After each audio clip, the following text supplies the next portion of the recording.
our consciousness continues beyond that. Our world may be a simulation created by a higher dimension of being. The death is not the end, but a shift to another reality. There has been a shift where it used to be someone was dismissed. You're a Christian, you're an idiot. People don't buy that anymore. Stephen Hawking, back to him. He, at one point, right, we thought he was the smartest guy on earth. Do you remember his views on the Lord? He said, I regard the brain as a computer which will stop working when its components fail. There is no heaven or afterlife for broken down computers. That is a fairy story for people afraid of the dark.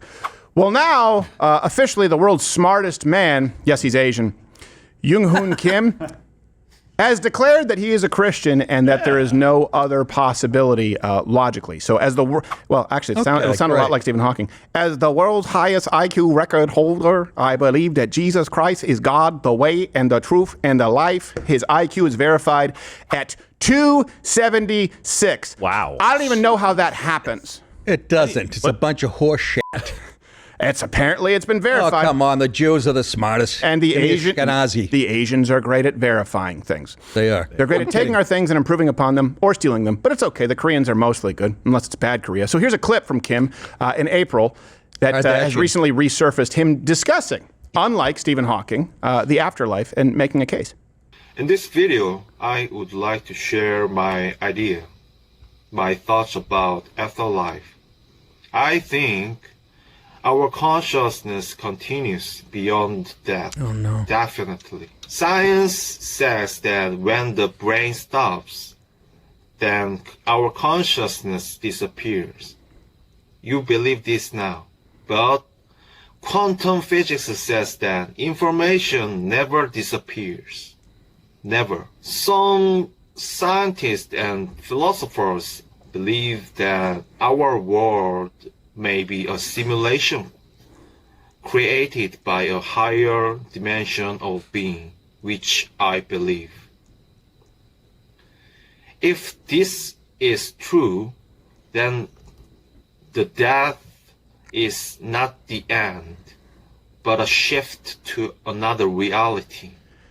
Yeah. Even the ghost of Stephen Hawking had to admit he may have made an error. Chalk that up as one for the gooks. I guess he's... He is a broken computer. You're right.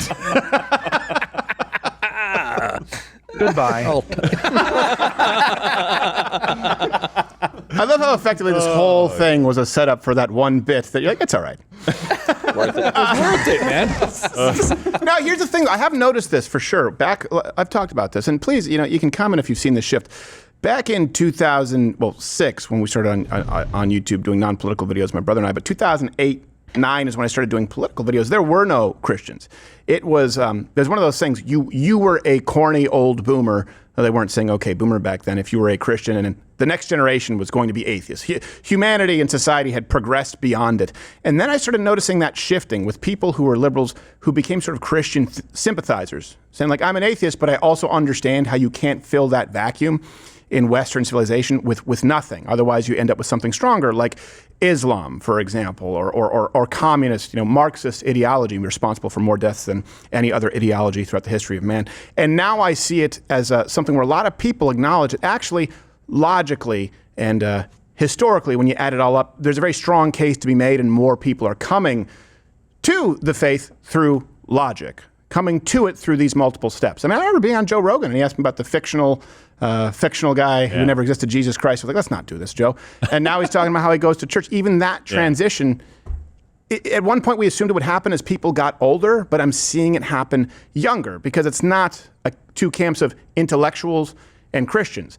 People now can point to atheism in practice and go, well, intellectually, you guys are wrong because it hasn't worked. And you've actually acted sort of as an accelerant to the cancer that is Marxism. And you guys didn't even know it. You were useful tools to the totalitarians, whether it's Islam. I mean, just think about that. Largely secular in Europe, in the UK, get rid of their Christian culture, and now you have the encroachment of Islam. So there's a strong case to be made.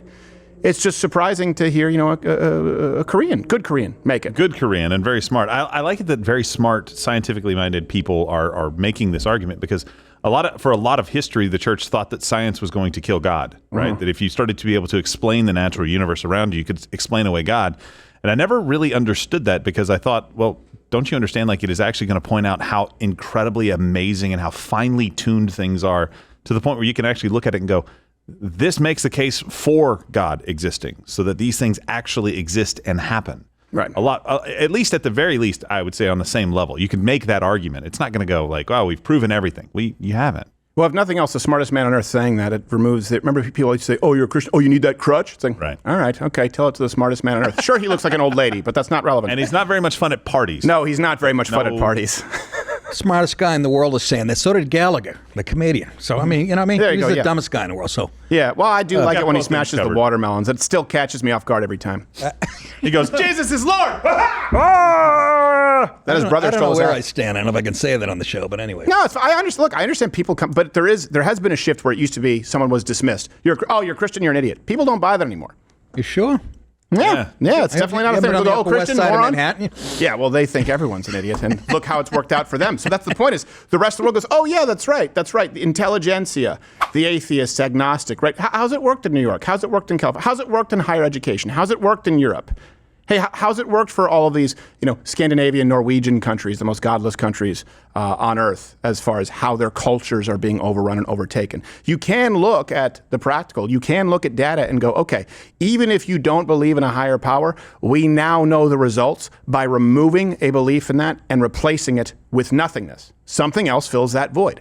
It's either Islam or Marxism. There is really no door number 3. It's one of those two. It accounts for 90+% of it.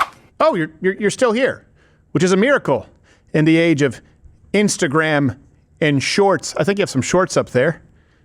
You have an attention span that is longer than that of a fruit gnat. So thank you. I'm glad you probably would like it a lot more if you actually head over and subscribe on Rumble. I'm live there 5 days a week, 11 a.m. Eastern, where free speech is still alive. Go to Rumble.